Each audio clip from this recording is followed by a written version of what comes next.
Hello everyone, welcome to Aditya classes. Management of natural resources chapter अपना चल रहा था टॉपिक, उसमें हम लोग अपना पॉइंट ऑफ डिस्कशन को कैरी फॉरवर्ड करते हुए अब आते सस्टेनेबल मैनेजमेंट। ये वाला टॉपिक अपना बच रहा था, आज ख़त्म कर देंगे ये चैप्टर। सस्टेनेबल मैनेजमेंट क्या होता है? सस्टेनेबल, ये देखो ये चैप्टर ही ऐसा है, कहानी की तरह सुनना है सिर्फ, ठीक है।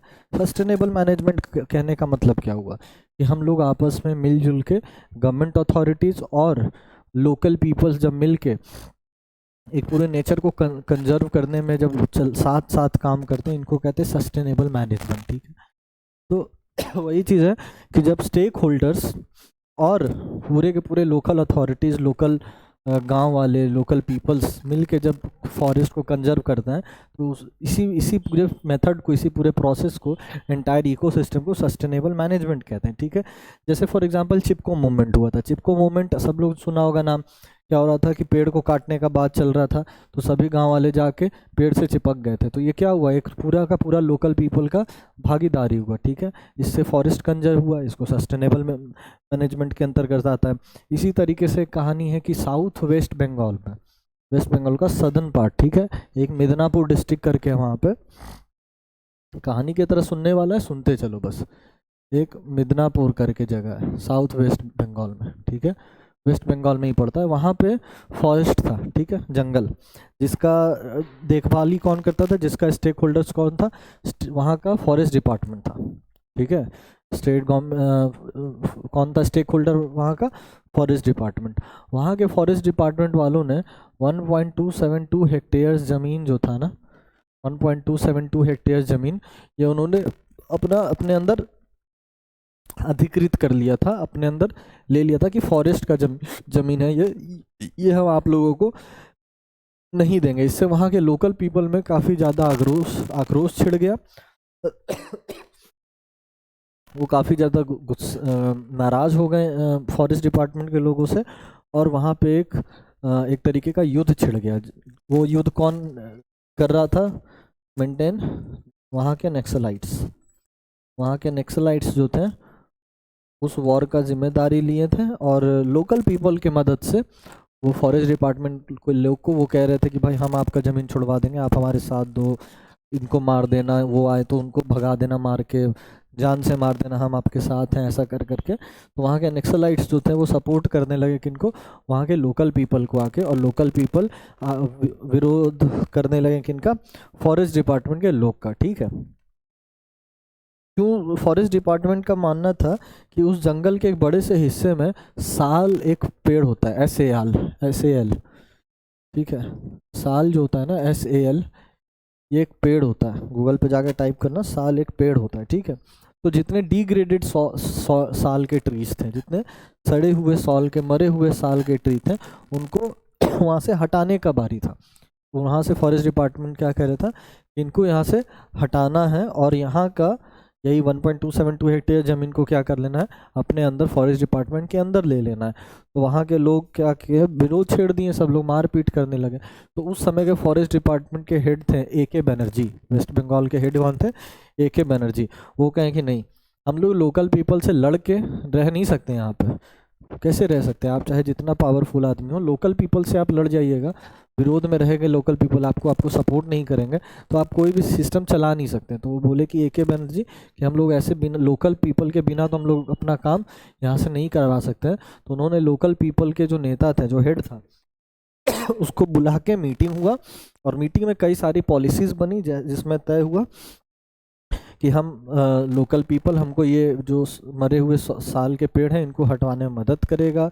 जो भी इस इलाके से इनकम जनरेट होगा साल का, 25% हम लोकल पीपल को देंगे, और इस एरिया में सिर्फ ये लोकल पीपल ही एम्प्लॉयड होंगे, उनको नौकरी भी दी जाएगी, उनको रोज़गार भी दिया जाएगा। ये सब चीज़ 1983 में क्या किया गया, AK बनर्जी के नेतृत्व में ये सारा काम कर लिया गया, और जिससे कितना फॉरेस्ट का वो वैल्यू लगाया गया उस समय में 1983 में, 12.5 करोड़, 12.5 करोड़ का जो वैल्यू था उस फॉरेस्ट का, उसको कंजर्व कर लिया गया। किसके द्वारा? फॉरेस्ट डिपार्टमेंट के लोग के द्वारा। मतलब सारांश यही निकलता है कि हम लोग सस्टेनेबल डेवलपमेंट की तरफ जाए, सस्टेनेबल मैनेजमेंट की तरफ जाए। सब लोग आपस में मिल के जब तक सहयोग करके नहीं करेगा कोई काम, तो हम लोग किसी भी चीज़ को, किसी भी नेचुरल रिसोर्स को मैनेज नहीं कर सकते हैं, ठीक है। अगला क्या पॉइंट है, वाटर फॉर ऑल, पानी है। अगला नेचुरल रिसोर्स है, बहुत इंपॉर्टेंट नेचुरल रिसोर्स है, इसको भी कंजर्व करना है, इसको भी मैनेज करना है। उसके लिए सबसे पहला पॉइंट क्या है, उसके लिए सबसे पहला पॉइंट आ जाता है डैम। नेक्स्ट पॉइंट पे चलते हैं। उसके लिए सबसे पहला पॉइंट क्या आ जाता है, डैम्स। देखो यहाँ ये रहा डैम्स, ठीक है। डैम्स क्या करता है, डैम्स वाटर को स्टोर करने का काम करता है, मैनेज करने का काम करता है। तो डैम्स हो गया, स्पिलवेज हो गया, ठीक है ना, स्लूस गेट हो गया, ये सारा काम किसका होता है, डैम। डैम वैम क्या करता है, पानी को कंजर्व करने का काम करता है। उसी तरीके कैनाल सिस्टम हो गया, कैनाल, नहर सिस्टम, ये सब देखो, ये कैनाल सिस्टम। नदी से पानी लेके कहीं पे किसी दूर दराज गांव तक पानी पहुंचाना है तो इस कैनाल के जरिए ही पहुंचाया जाता है। ये सारा सिस्टम क्या है, ये सारा सिस्टम वाटर मैनेजमेंट का ही तो है एक तरीका, वाटर को मैनेज करने का तरीका है। क्योंकि सोर्स हमारे पास लिमिटेड है भाई, हर जगह उतनी बड़ी बड़ी नदी हर गांव पे नहीं आ सकती ना। कहीं कहीं कोई कोई गांव में नदी नहीं, तो क्या वहाँ पे सिंचाई नहीं होगा, एग्रीकल्चर नहीं हो पाएगा? हो पाएगा। किसके जरिए कराते हैं, इन्हीं कैनल्स और डैम्स के जरिए करवाते हैं, ठीक है। तो डैम हो गया एक अपना बड़ा सा इकोसिस्टम में, इसी सस्टेनेबल डेवलपमेंट में मदद करने वाला पॉइंट, ठीक है। आगे, और ये सारा चीज़ क्या दिया हुआ है, देखो सरो नर्मदा पे, रिवर पे डैम बना हुआ है, ये देखो यहाँ पे। ये सारा हम क्या बताएं, ये पता है, ये सिर्फ रीड करने वाला सारा चैप्टर है। पूरा चैप्टर रीड करो, कैसे कैसे डैम डेवलप किया गया, नर्मदा नदी के ऊपर डैम बनाया, उससे बहुत ज़्यादा क्या मिला, लोगों को फ़ायदा मिला, ठीक है। नर्मदा बचाओ आंदोलन चालू हुआ था, उसमें नर्मदा के ऊपर डैम बनाया गया, जिससे कि मध्य प्रदेश के अंदर बहुत सारे लोगों को क्या मिला, पीने लायक पानी मिला, सिंचाई के लिए पानी मिला। वहाँ से डैम का कॉन्सेप्ट कुछ और ज़्यादा पीक पकड़ लिया, और फिर उसके बाद तो आज तो हर राज्य में डैम है। क्लियर है, ये डैम वाला पॉइंट क्लियर है। तो डैम एक वाटर को मैनेज करने का एक हमारे पास तरीका है, क्लियर है। अगला है वाटर हार्वेस्टिंग। वाटर हार्वेस्टिंग हम लोग सब लोग नहीं मालूम है कि वाटर को हार्वेस्ट करना चाहिए। सब लोग कहते हैं वाटर को हार्वेस्ट करो, यानी वाटर को प्रोटेक्ट करो। कैसे होता है समझना, उसमें एक टर्म आता है रेन वाटर हार्वेस्टिंग, यानी कि बारिश के पानी को कंजर्व करो, बर्बाद नहीं होने दो, ऐसे जो वेस्ट होने देते हैं वैसा मत होने दो। तो क्या किया गया, उसके लिए बहुत सारा तरीका निकाला गया कि रेन वाटर को हार्वेस्ट कैसे करो, घर में कैसे स्टोर कर लें। तो घर में स्टोर करने का, महाराष्ट्र में दिक्कत होने लगा था पानी का, राजस्थान में दिक्कत होने लगा था पानी का, इन सब जगह पे ये सारा कॉन्सेप्ट लेके आ गया। आज तो पूरे देश दुनिया में रेन वाटर हार्वेस्टिंग के बारे में खूब सारा बात चलता है, खूब सारा प्रोजेक्ट भी स्कूल में सभी को मिलते रहता है। ये देखो ट्रेडिशनल मेथड है वाटर हार्वेस्टिंग करने का। क्या इस ट्रेडिशनल मेथड में दिख रहा है सबको? देखो ये है मेरा, यहाँ मान लो रेनफॉल हुआ, पानी बरसा, पेड़ वेड़ लगा है, इस पूरे इलाके को कैचमेंट एरिया कहते हैं। इस पूरे इलाके को क्या कहते हैं, कैचमेंट एरिया। यानी जहाँ पे पानी आ रहा है, कौन सा पानी, जहाँ पे बारिश का पानी आ रहा है, बह के नदी तक जाना है, उसको किसी पिट्स तक जाना है, गड्ढे तक जाना है, लेक तक जाना है, तो उस पूरे एरिया को क्या कहते हैं, कैचमेंट एरिया। इस पूरे इलाके को क्या कहते हैं, कैचमेंट एरिया। बारिश का पानी आया, गया सीप करके, देखो सीप करके गया। ये ट्रेडिशनल मेथड है, खादी बुंड बनाया जाता था। इसी को आज के समय में हाईटेकली डैम्स कहा जाता है, ठीक है। ये पानी लेके आया गया यहाँ पे पानी आ गया, जमा हो गया पानी। ये पानी कुछ सीप करके नीचे चला जाएगा, सॉइल के अंदर भी पानी आ जाएगा, इसको कहते हैं सीपेज। तो पानी यहाँ सीप कर गया, कुछ पानी को स्टोर कर लिया गया, स्टोर करने के बाद क्या किया गया, इसको देखो अंदर में गड्ढा खोद के यहाँ पानी फिल कर लिया गया। ये पूरे मेथड को, ये पूरा पुराना तरीका है, वाटर हार्वेस्टिंग सिस्टम इसको कहते हैं।